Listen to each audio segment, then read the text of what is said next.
ప్రియమైన దేవుని బిడ్డలారా, ప్రభు నామములో ఈ ఉదయకాల సమయంలో హృదయాంతరంగము నుంచి మీకు వందనాలండి.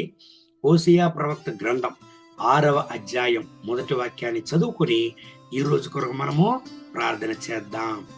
మనము యెహోవా యొద్దకు మరలుదము రండి. ఆయన మనలను చీల్చి వేసెను, ఆయనే మనలను స్వస్థపరచును. ఆయన మనలను కొట్టెను, ఆయనే మనలను బాగు చేయును. అవును ప్రియమైన దేవుని బిడ్డలారా, అనేక సార్లు మన జీవితంలో కూడా ఒక తప్పు చేసేస్తా ఉంటాం. ఏముండేది? మన యొక్క తలాంతుల పైన, మన శక్తి సామర్థ్యాల పైన, మన జ్ఞానము పైన మనం ఆధారపడి మన జీవితంలో ముందుకు కొనసాగుతూ వెళ్ళుచుండగా ఎప్పుడైతే ఓటమిని మనము అనుభవిస్తామో అప్పుడు గ్రహిస్తాం, దేవుని వదిలి మన యొక్క సొంత జ్ఞానం పైన ఆధారపడి మన జీవితాన్ని కొనసాగిస్తున్నాము అని. ఇక్కడ కూడా ఇజ్రాయేలు ప్రజలు అలాంటి తప్పు చేశారు. దేవుని వదిలేసి తన సొంత జ్ఞానం పైన, వివేకం పైన ఆధారపడి వెళ్ళినందువలన దేవుడు వాళ్లకు అద్భుతం చేయకుండా పోయినది మాత్రం కాదు, వాళ్ళని కొట్టాడు. ఎందుకండి? ఆయన మార్గానికి మళ్లించడానికి. అవును ప్రియమైన దేవుని బిడ్డలారా, మన యొక్క జ్ఞానం పైన, మన వివేకం పైన ఎప్పుడంతా మనం ఆధారపడి మన జీవితాన్ని కొనసాగిస్తామో ఖచ్చితంగా దేవుని అద్భుతాన్ని మనము చూడలేము.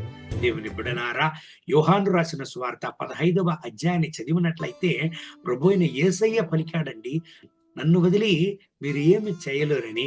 దేవుని బిడ్డలారా, మన జీవితంలో ఏ విషయమైనా సరే దేవుని ముందుకు పెట్టి మనం వెళ్ళినప్పుడు మన జీవితంలో అన్ని జయమే, ఆశీర్వాదమే.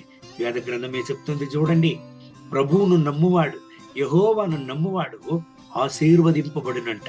ప్రభుని నమ్మండి, ప్రభు పైన ఆధారపడి ఉండండి, మిమ్మల్ని ఆశీర్వదించి జీవం గల సాక్ష్యంగా ఆయన మిమ్మల్ని నిలుపును.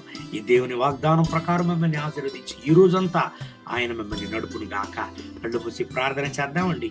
మహోన్నతమైన ప్రభువా, ఈ ఉదయకాల సమయంలో ఈ ప్రార్థనలో నాతో ఏకీభవించి ప్రార్థన చేసే ప్రతి ఒక్క దేవుని బిడ్డల కొరకు ప్రార్థన చేస్తున్నాను. వీళ్ళను ఆశీర్వదించండి, అభిషేకించండి. దేవా, ఏ యొక్క పరిస్థితుల్లో అయితే వీళ్ళు ఉంటున్నారు, ఎటువంటి దుఃఖం మార్గంలో ఉంటున్నారు, ఎటువంటి వేదనలతో వ్యాధితో ఉంటున్నారు, ఇప్పుడే వీళ్ళను గుణపరచండి, వీళ్ళను బాగు చెయ్యండి. హోషేయ 6వ అధ్యాయం మొదటి వాక్యంలో ఇజ్రాయేలు ప్రజలు నాయనా ఓదార్చబడి మీ సముఖానికి మళ్ళారేనా రక్షక. కారణం మీరు మాత్రమే అద్భుతాన్ని చేసే దేవుడు, మీరు మాత్రమే గుణపరిచే దేవుడు. ఈ ఉదయకాల సమయంలో నా ప్రియ సహోదర సహోదరిని గుణపరచండి, అద్భుతాన్ని చేయండి, వీళ్ళ గాయాలను కట్టండి, వీళ్ళ దుఃఖాన్ని సంతోషంగా మార్చండి. మహిమ ఘనత స్తుతి మీకే. యేసయ్య నామములో వేడుకుంటున్నాం మా ప్రియ పరలోకపు తండ్రి. ఆమేన్, ఆమేన్.